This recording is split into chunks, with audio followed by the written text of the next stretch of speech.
हाँ, अभी आप बता रहे थे कि जो एक बालक का मन होता है या बालक की जो बुद्धि होती है, वो बहुत सारी चीज़ों को एक साथ ग्रहण करती है और वो ग्रहण तो माता से ही करती है।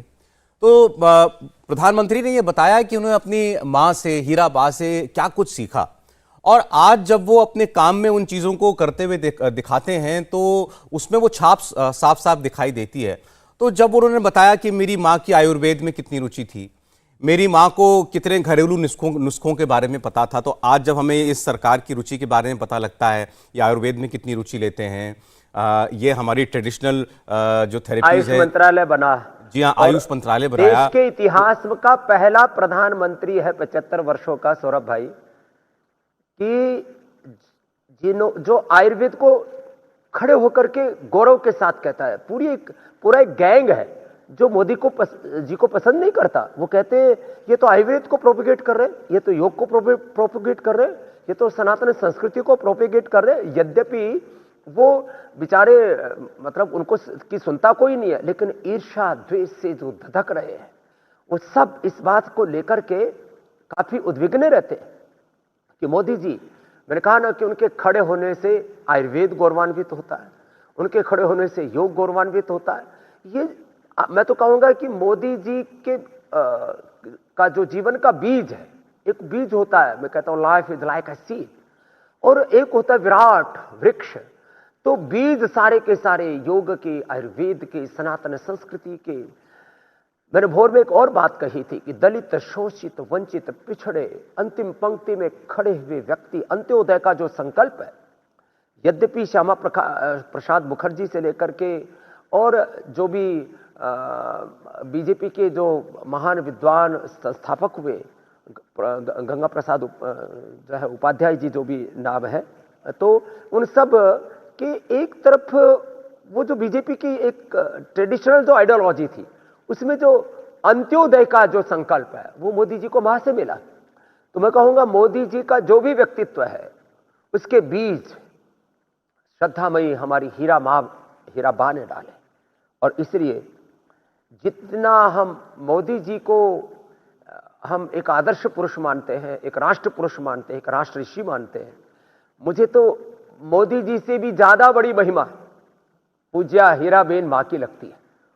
यद्यपि हीरा बहन का ही हीराबा का ही हीरा पूरे देश का हीरा है, कोहिनूर है, उससे भी बढ़कर के उनकी शान है, लेकिन ये सब कुछ मां से है। इसलिए मुझे मोदी जी और मां में, वैसे मोदी जी की तुलना मैंने कभी किसी से नहीं की, अनायास मेरे अंतर हृदय में कुछ भाव उमड़ रहे हैं कि यदि मैं मोदी जी और हीरा बहन मां की तुलना करूं, वैसे तो तुलना नहीं करनी चाहिए मां बेटे में, तो मैं श्रद्धेय मोदी जी से भी महान हीराबा मां को कहूंगा, क्योंकि आज जो कुछ मोदी जी हैं वो मां की वजह से है। और ये खाली मोदी जी की बात नहीं है, चाहे वो भगवान कृष्ण थे, भगवान राम थे, चाहे हमारे गौतम कणाद, जैमिनी, पाणिनि, पतंजलि थे, जो भी कुछ था इस धरती पर, उसमें इसलिए प्रथम पूज्य मां को कहा है।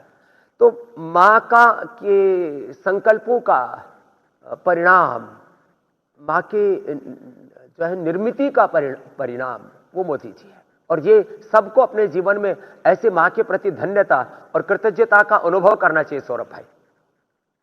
बिल्कुल ठीक कहा स्वामी जी आपने। और ये तो वैसे जैसे आपने कहा कि तुलना माँ बेटी की तो नहीं हो सकती, ये तो एक जड़ और एक वृक्ष की तुलना के समान बात है। हमारे साथ बीजेपी के सांसद सुधांशु त्रिवेदी जी भी जुड़ गए हैं। सुधांशु जी, आज सुबह से हम लोग चर्चा कर रहे हैं कि प्रधानमंत्री नरेंद्र मोदी और उनके जीवन में हीराबा की उनकी संस्कारों की कितनी छाप जो है वो दिखाई देती है, और इसके बारे में प्रधानमंत्री ने तो खुद खुल करके कई बार बताया है। आज उनकी सरकार की, आपकी सरकार की योजनाओं में वो छाप बहुत हद तक दिखाई देती है।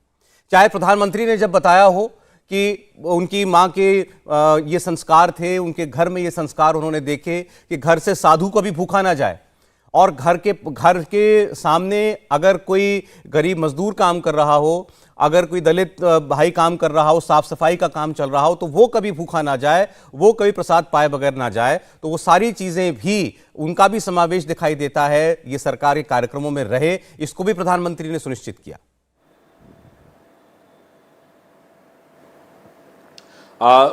सौरभ जी, प्रधानमंत्री जी की पूज्य माता जी का देहावसान उनके लिए तो निजी तौर पर एक अपूरणीय क्षति है ही, परंतु मैं यह कहना चाहूँगा कि जो उनकी माताजी का नाम था, यथा नाम तथा गुणा, वो हीराबाई यदि नाम था, तो उन्होंने निश्चित रूप से समकालीन भारतीय राजनीति का सबसे चमकता हुआ हीरा नरेंद्र मोदी जी के रूप में इस देश को दिया और फिर अपने त्याग, संघर्ष और मूल्यों के द्वारा उन्हें तराश कर उस स्थिति में पहुंचाया कि वो भारत माता के मुकुट के एक सबसे अनमोल रत्न के रूप में आकर स्थापित हुए।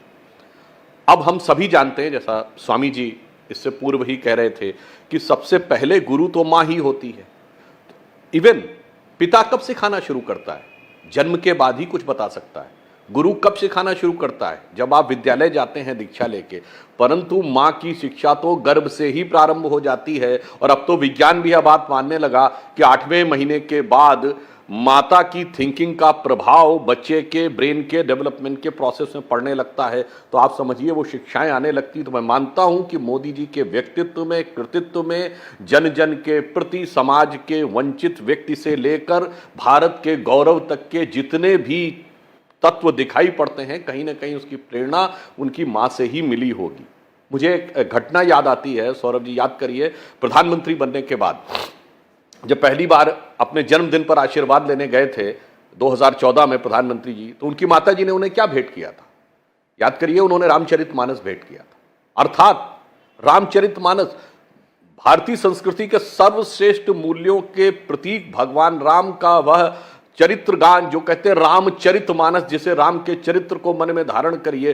तो देखिए ये प्रमाण है कि किस प्रकार के संस्कार उनकी माताजी ने उनको बचपन से दिए होंगे। और मैं एक और बात कहना चाहता हूं, भारतीय संस्कृति में मां का जो स्थान है, मैं उदाहरण के लिए बताना चाहता हूं।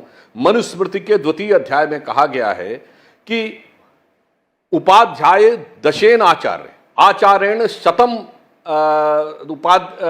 पिता सहस्र पित्रेन माता गौरवाणाति उच्यते। अर्थात होता है 10 उपाध्यायों से एक आचार्य का स्थान अधिक गौरवशाली है, 100 आचार्यों से एक पिता का स्थान अधिक सम्माननीय और गौरवशाली है, और 1000 पिताओं से एक माता का स्थान अधिक सम्माननीय और गौरवशाली है। और इतना ही नहीं, यहां आदरणीय स्वामी रामदेव जी बैठे, मुझसे कहीं बेहतर इस विषय के जानकार होंगे। हमारे यहां जीवन का प्रारंभ ही नहीं होता है मां से। यदि आप सन्यास लेना चाहेंगे तो सनातन भारतीय परंपरा में यह है कि पहली भिक्षा, पहली अनुमति आपको अपनी मां से लेनी पड़ेगी। यदि मां ने आपको अनुमति नहीं दी, मां ने भिक्षा नहीं दी, तो सन्यास आपका नहीं हो सकता। आदि शंकराचार्य को वर्षों तक प्रतिष्ठा करनी पड़ी थी कि उनकी मां अनुमति दें, तब वो सन्यास ले सके। और मैं कहना चाहूंगा, मोदी जी ने भी कहीं ना कहीं अपनी युवावस्था में भारत की उस परिव्राजक परंपरा से अपने को जोड़ा था, जिसमें परिवार को छोड़कर और परिवार से अलग होकर समाज के लिए अपना जीवन समर्पित करने का कार्य करने की वह परंपरा, स्वामी रामदेव जी जिस परंपरा के आज जीवंत प्रतीक है, जो हजारों वर्षों से परंपरा है, तो वहां भी देखिए संसार में आगमन हो, यानी सांसारिक जीवन हो या परमार्थिक जीवन हो, मां के आशीर्वाद के बगैर कुछ भी संभव नहीं है। यह दर्शाता है। इसीलिए हमारे यहां जब संबोधन होता है, गौरव जी, तो क्या कहते हैं? माता पिता, पिता माता नहीं। इसीलिए रामचरितमानस में क्या लिखा है कि भगवान राम का आदर्श क्या है? प्रातः काल उठिकै रघुनाथा, मातु पिता गुरु ना वही माथा। देखिए सीक्वेंस देखिए क्या है। प्रातः काल उठकर भगवान राम माता, फिर पिता, फिर गुरु, इन तीनों को अपना प्रणाम करते हैं। तो मैं इंडिया टीवी हर वक्त हर जगह डाउनलोड करने के लिए सर्च करें India TV news Google play store या ऐप स्टोर पर।